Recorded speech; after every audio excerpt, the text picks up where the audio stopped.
Shalom. First and foremost, I want to give all praises, honor, and glory to Yahweh, Bahasham, Yahushai, Bahasham, Racha, Kodash. Double honors to the elders and the apostles of Great Millstone, and peace and blessings to the elect. And today we're going to go into the book of Esther, continuing in the chronological order. Now, the book of Esther it's along with the additions to Esther in the Apocrypha, right? Because these are parts that are not included in the modern King James version, right? When you read the book of Esther in the King James version, there are certain parts that are not included in there. However, you will find it in the Apocrypha, or even some of the Catholic Bibles. You'll find the additions to Esther included in there as well.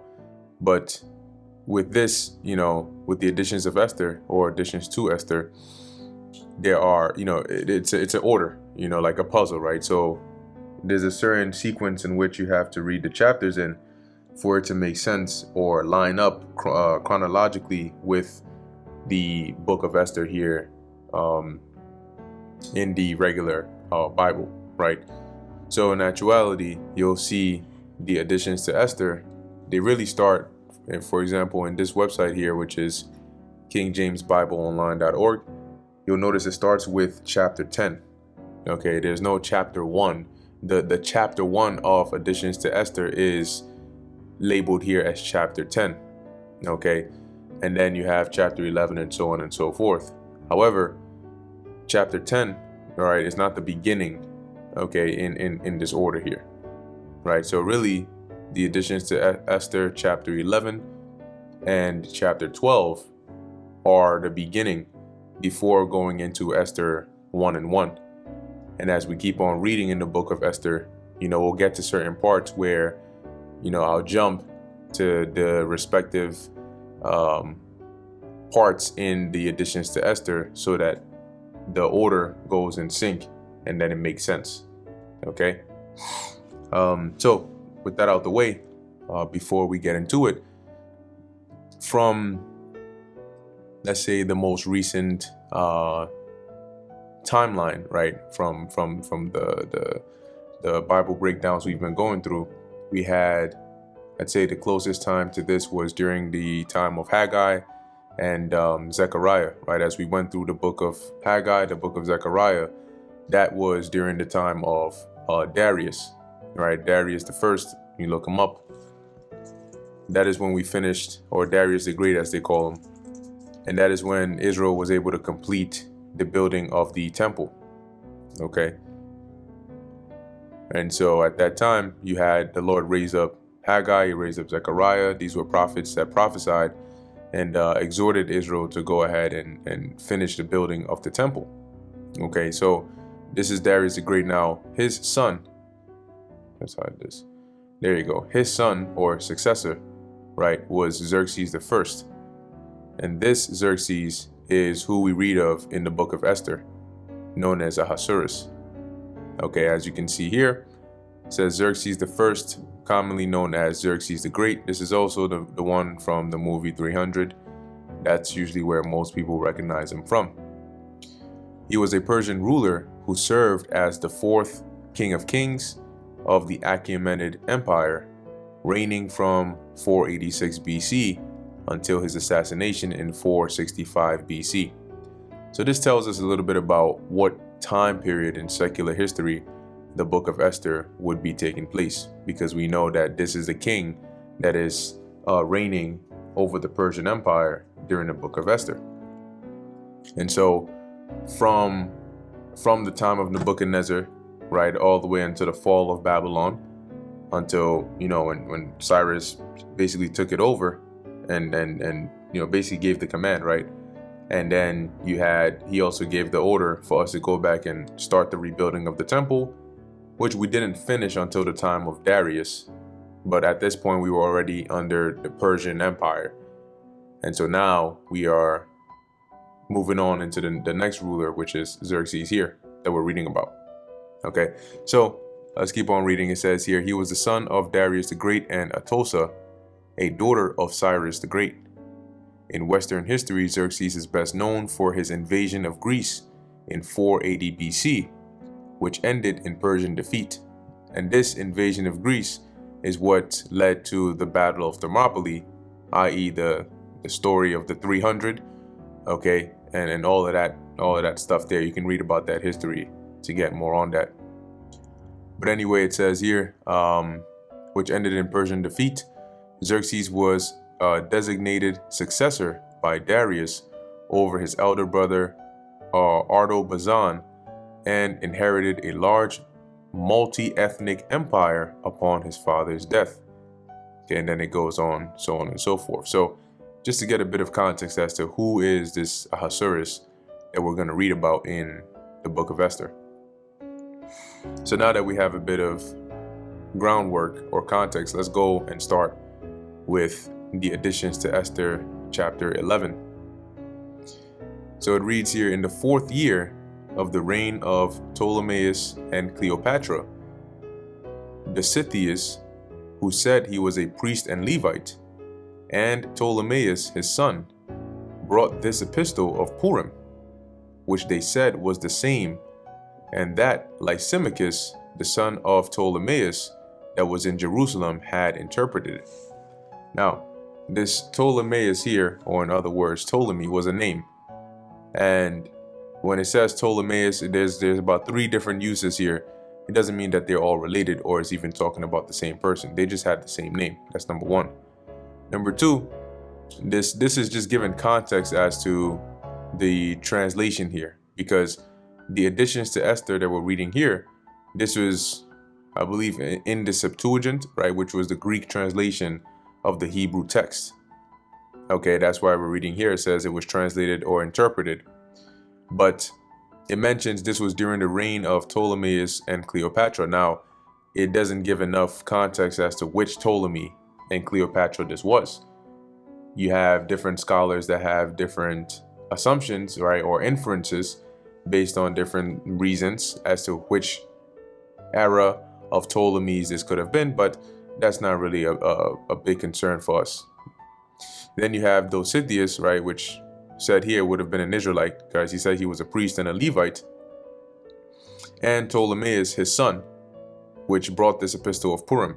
So the story of Purim, right, is what they had here. And as it says, Lysimachus, the son of Ptolemaeus, that was in Jerusalem, interpreted it. So he translated it, or as it says here, interpreted it.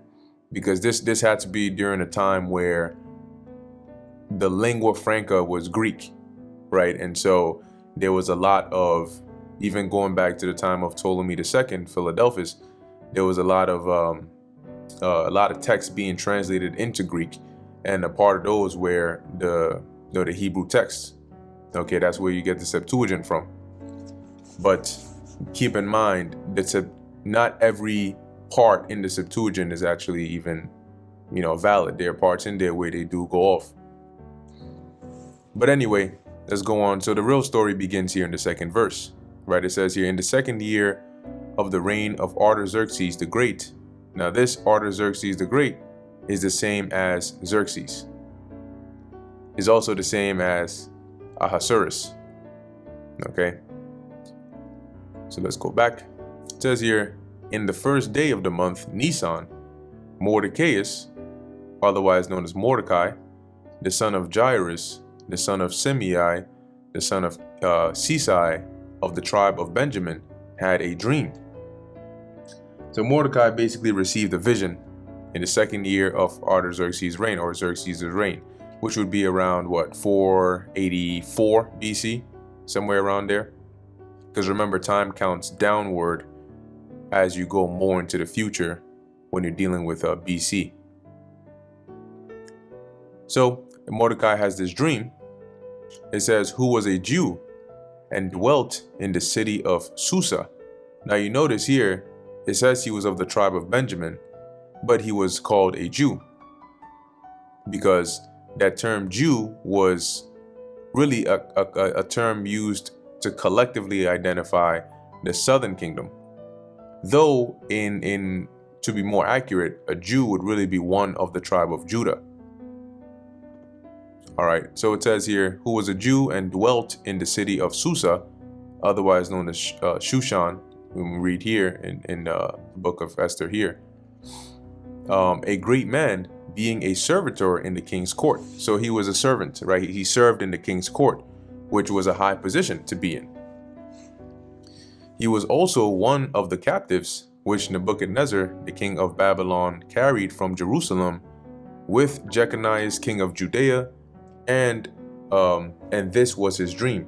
So now we know that Mordecai, right, like Daniel, like Ezekiel, like those captives that were taken by Nebuchadnezzar, Mordecai here was one of them, which means Mordecai would be up in age right around this time, because Xerxes' reign starts in 486. Nebuchadnezzar, he came and started taking captives right around like what, 589, 587.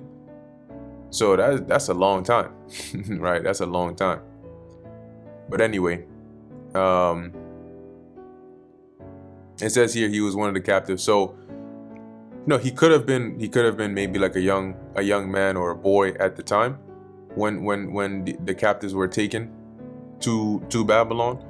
Okay, or he could have been here, as it says he was one of the captives, could have meant that he was born in Babylon, right? He was part of those that were taken captive, but maybe he was born there. Who knows, right? But the point is, he must have been pretty old by this time. But he's serving in the king's court, right? He receives this dream or this vision, and in his dream, it says here, behold, a noise of a tumult, with thunder and earthquakes and uproar in the land. And behold, 2 great dragons came forth ready to fight, and their cry was great. Now these 2 great dragons that Mordecai had a dream about actually represented himself and Haman, okay, which we will find out who he is as we keep on reading in the book of Esther. But Haman was pretty much an Edomite. He was an Edomite of the tribe of Amalek, who planned to in other words, exterminate, right, the Jews that were in the province. And there was as we read the story, you'll see that there's this clash between Mordecai and Haman, and that's what Mordecai had this vision about. Those were the 2 dragons over there, as it says, ready to fight, and their cry was great. So that tension, that opposition was very strong. Verse 7, and at their cry all nations were prepared to battle, that they might fight against the righteous people. And the righteous people here being the Israelites.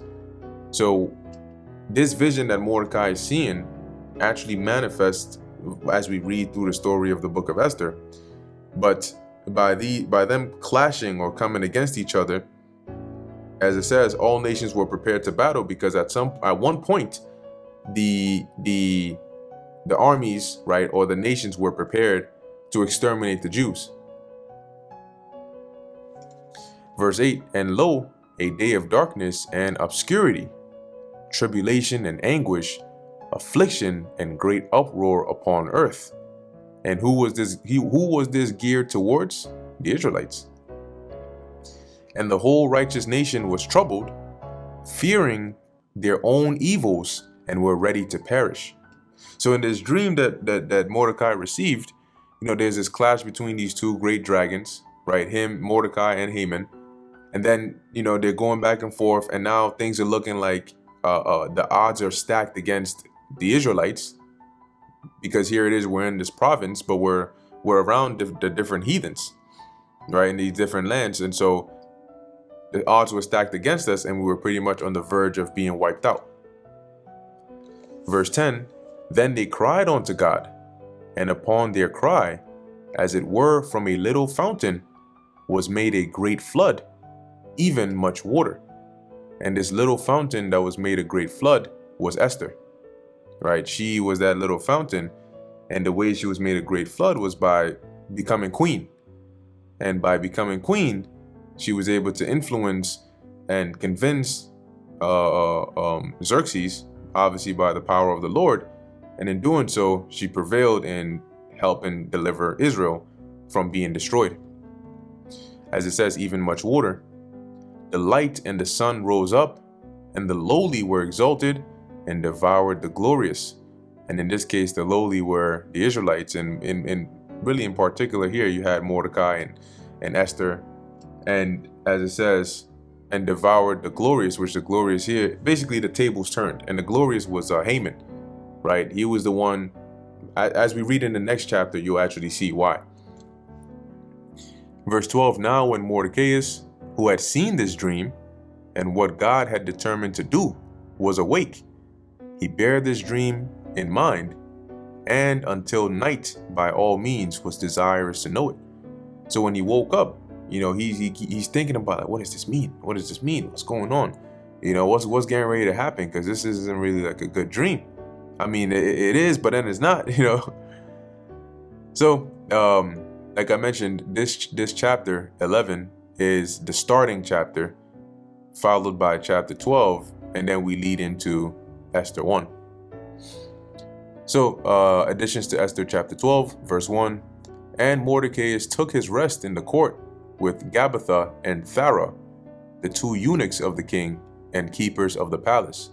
So by this, we know that at this point, we read in the first chapter, Mordecai was a servitor, right, in the king's court. So he was in the king's court serving.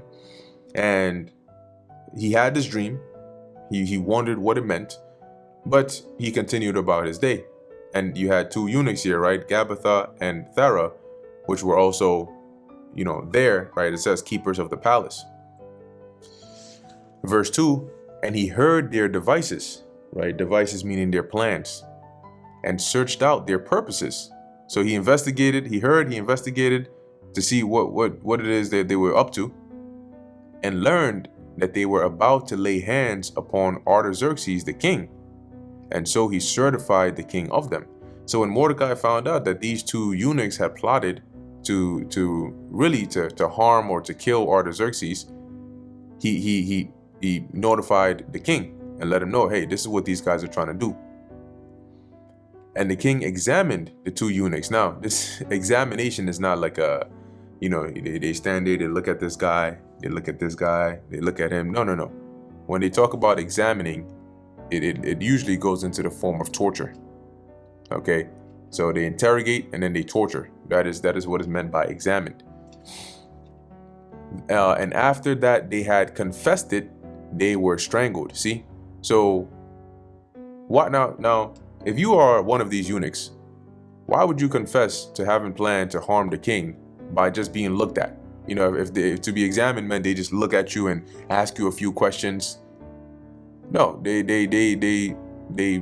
put the heat on them, okay, and then they got it out of them through, today they would call it enhanced interrogation tactics.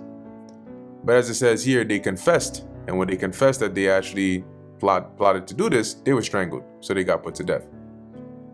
Verse 4, and the king made a record of these things, and Mordecai also wrote thereof. So it was recorded in the annals or the records of the king, the events that, hey, at one point in time, this happened. There was an attempted, right, a plot to harm the king, and Mordecai had, by his bravery and his intellect, he was able to save the king's life here. So that was recorded. Verse 5, so the king commanded Mordecai to serve in the court, and for this he rewarded him. Albeit Aman, the son of Amadeus the Agagite, who was in great honor with the king. See, remember we read in the previous chapter about the lowly was exalted and devoured the glorious. That was us being delivered, and Haman and his supporters being the tables being turned, and them ultimately being deleted. As it says, who was in great honor with the king, sought to molest Mordecai and his people because of the two eunuchs of the king. Now, to molest more, we're not talking about molest in the sense of what you would think in the modern definition of like actually physically touching them. Here it means to injure them, right? Or to do something, some harm to them, to Mordecai and his people. And it says because of the two eunuchs of the king. So, he could have either Haman could have been also part of this plotting, or he could have been envious as to this glory, right, that came about with or was bestowed upon Mordecai.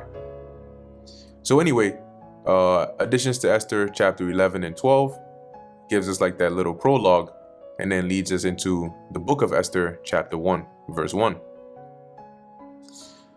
Now it came to pass in the days of Ahasuerus, otherwise known as Xerxes.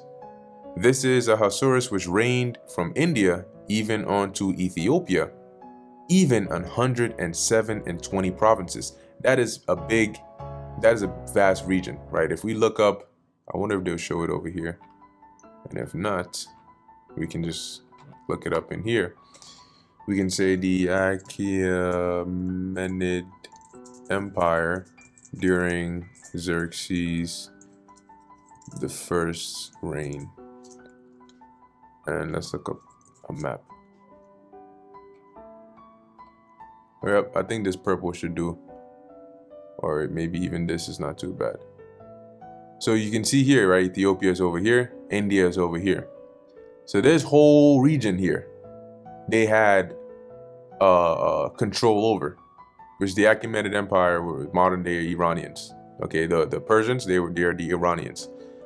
But you can see this whole region they had control over. That's why they were proud enough to call themselves King of Kings, right? Because they had jurisdiction over all of this, 127 provinces. That is a lot. Okay, that is a lot. Anyway, coming back to Esther 1 and 2, that in those days, when the king Ahasuerus sat on the throne of his kingdom, which was in Shushan the palace, in the 3rd year of his reign, he made a feast unto all his princes and his servants, the power of Persia and Media, the nobles and princes of the provinces being before him. Now keep in mind, the Persians and the Medes are of two different nations, right? They're often mentioned together, but in this time, during the Achaemenid Empire or the Persian Empire, you did have Medes in there. In fact, you had a mixture of different people in there, but the ruling class were the Persians. So anyway, he calls this feast. He invites everybody here. Verse 4, when he shewed the riches of his glorious kingdom and the honor of his excellent majesty many days, even 180 days. Can you imagine that? 180 days. That's 180 days. That is well over what? 3 months? Okay. Of just, this feast of showing the riches and the glories and the kingdom. I mean, damn. Verse 5, and when these days were expired, the king made a feast unto all the people that were present in Shushan, the palace, both unto great and small, 7 days in the court of the garden of the king's palace. Verse 6, where were white, green, and blue hangings, fastened with cords of fine linen, and purple to silver rings, and pillars of marble.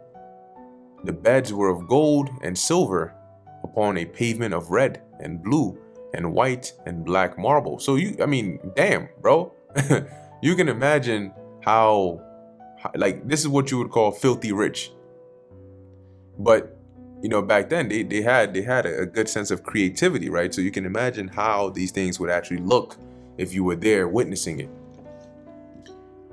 And that's why, as a matter of fact, when you go into the book of Daniel, because Daniel, which we covered, that prophesied about or received a vision about Xerxes as well, right? In Daniel chapter 11 verse 2, right? It says, and now will I shew thee the truth. Behold, there shall stand up yet 3 kings in Persia, and the 4th shall be far richer than they all. And these kings, I believe, started with Cambyses II, and then Bardia, and then Darius, right, which was the 3rd. Now, when it says shall yet stand up, this means after Cyrus. That's why Cyrus is not included in here. Now, as it says here, there shall stand up yet 3 kings, right, in Persia, and the fourth shall be far richer than they all. And that fourth was Xerxes. And as we're reading here in Esther, you can see why it is that it was said he would be far richer than they all.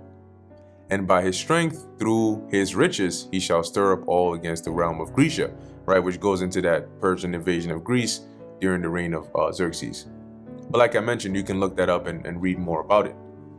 So going back to the book of Esther, you're reading about this, the vast riches and the glory of this king here and his kingdom. Verse 7, and they gave them drink in vessels of gold, the vessels being diverse one from another, and royal wine in abundance, according to the state of the king. I mean, they're drinking the best of the best wine. They're drinking from golden vessels, golden cups, golden jugs and mugs of different designs. Here it is, you can't even freaking go to a restaurant and get a damn clean cup. A regular glass transparent cup, and these guys are drinking out of these golden vessels, which also have good health-related properties. Gold, that is. Verse 8, and the drinking was according to the law. None did compel, for so the king had appointed to all the officers of his house, that they should do according to every man's pleasure. Now, let's actually look this up in another translation here. So you can see here in the NLT, right, it says here, by edict of the king, no limits were placed on the drinking.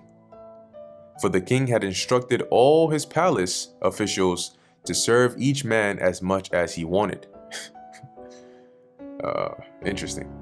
Verse 9. Also Vashti the queen made a feast for the women in the royal house which belonged to King Ahasuerus. So he made this feast. She made a one. So everybody was really, they were getting into it. Verse 10. On the seventh day, when the heart of the king was merry with wine, so he was drunk, he was nice, as they would say, he commanded Mehuman, Biztha, Harbona, Bigtha, and Abagtha, Zithar, and Carcass, the 7 chamberlains that served in the presence of Ahasuerus the king, to bring Vashti the queen before the king with the crown royal, to shew the people and the princes her beauty, for she was fair to look on. So he was feeling himself. He wanted to flex and show, look at me, look at all these riches, look at all this fine wine, look at all these women. Matter of fact, go bring Vashti. Take a look at her. That's my woman. That kind of thing. With the exception of verse 12, but the queen Vashti refused to come at the king's commandment by his chamberlains. Therefore was the king very wroth, and his anger burned in him. And you can imagine too, right? It's less self-control as well when you are inebriated or intoxicated. Now, this is something that today, you would have people, women would praise that. But as we read, you'll see what advice was actually given to the king in regards to this and why. And that kind of advice obviously isn't followed in today's day and age, which is why you have the opposite effect. But anyway, he was pretty upset. In verse 13, then the king said unto the wise men, which knew the times, for so was the king's manner toward all that knew law and judgment. And the next unto him was Karshena, Shethar, Admatha, Tarshish, Merez, Marsena, and Memucan, the 7 princes of Persia and Media, which saw the king's face, and which sat the first in the kingdom. So these were top level, men right here. So it says here, so they started to discuss, what shall we do unto the queen Vashti according to law? So according to the law, by her refusing to come at the king's commandment, what should we do? Because she hath not performed the commandment of the king Ahasuerus by the chamberlains. Verse 16, and Memucan answered before the king and princes, Vashti the queen hath not done wrong to the king only, but also to all the princes and to all the people that are in all the provinces of the king Ahasuerus. So this thing that she's done is not just going to affect the king, but this is really going to affect everybody. Verse 17, for this deed of the queen shall come abroad unto all women, so that they shall despise their husbands in their eyes. When it shall be reported, the king Ahasuerus commanded Vashti the queen to be brought in before him, but she came not. In other words, this would be like a feminist revolt, right? You would have women being empowered now to what's the word I'm looking for here? There's a specific word I'm looking for here. Usurp, but I don't even know if that's the right one. But anyway, they would start to disregard the authority of their husbands, because if Vashti the queen could do that to the king of this whole empire, then who the hell are you? You know what I'm saying? That kind of thing. So this is what the princess thought of and said, no, we can't, because if nothing happens to her for doing this, that's going to empower these women to think this way, and that's not going to end well. So what did they decide to do? Verse 18, likewise shall the ladies of Persia and Media say this day on to the king's princes, which have heard of the deed of the queen. Thus shall there arise too much contempt and wrath. See, this is going to lead to too much chaos. If it please the king, let there go a royal commandment from him, and let it be written among the laws of the Persians and the Medes, that it be not altered. So one thing we found out about the Persians and the Medes is that it's like their law is absolute. Even the king can't go against that. And that's also echoed in the book of Daniel, when they came up with a law to ensnare Daniel, that he couldn't pray to any other god. And therefore, when they caught Daniel praying, even though Darius the Mede at the time wanted to help Daniel, he couldn't, because he couldn't go against their law. So it goes to show you like that their law there, like it was absolute. It's something even the king couldn't go against it. So they decided to make a law here. That way, even when word gets out about what just happened here, there's a law, and it would be in violation if a woman was to try and follow this example of what Vashti the queen did. It says here that Vashti come no more before King Ahasuerus, and let the king give her royal estate unto another that is better than she. So she would be stripped of the title of queen, pretty much the things that she had, and banished, so she wouldn't be able to come before the king anymore. Verse 20, and when the king's decree which he shall make shall be published throughout all his empire, for it is great. Remember, I showed you an image all the way from Ethiopia right to India. That's everybody. That's a long, that's a lot. Okay, that's pretty huge. But anyway, as it says here, all the wives shall give to their husbands honor, both to great and small. So whether your husband is a top dog, a prince, or just a regular man, you're going to honor him. Verse 21, and the saying pleased the king and the princess, and the king did according to the word of Memucan. For he sent letters into all the king's provinces, into every province according to the writing thereof, and to every people after their language. So if you spoke Hebrew, the letter was in Hebrew. If you spoke, Aramaic, it was in Aramaic. Whatever language you spoke, it was in that. That every man should bear rule in his own house, and that it should be published according to the language of every people. And that brings us to the end of the book of Esther, the first chapter here. Okay, so as we've seen, we covered the dream that Mordecai had, and his him saving the life of Ahasuerus. And then some time passed, right? You have this feast / banquet / a show off of the province, and in process of this, you had the queen rebel against the king, which ended up leading to this decree being made. Okay, so Lord willing, this was edifying to the elect. This is what's eventually going to lead up to Esther coming into the picture, and the story of the vision Mordecai received being fulfilled. But in closing, I want to give all praises, honor, and glory to Yahweh, Bahasham, Yahweh Shai, Bahasham, Recha Kodash. Until next time, Shalom.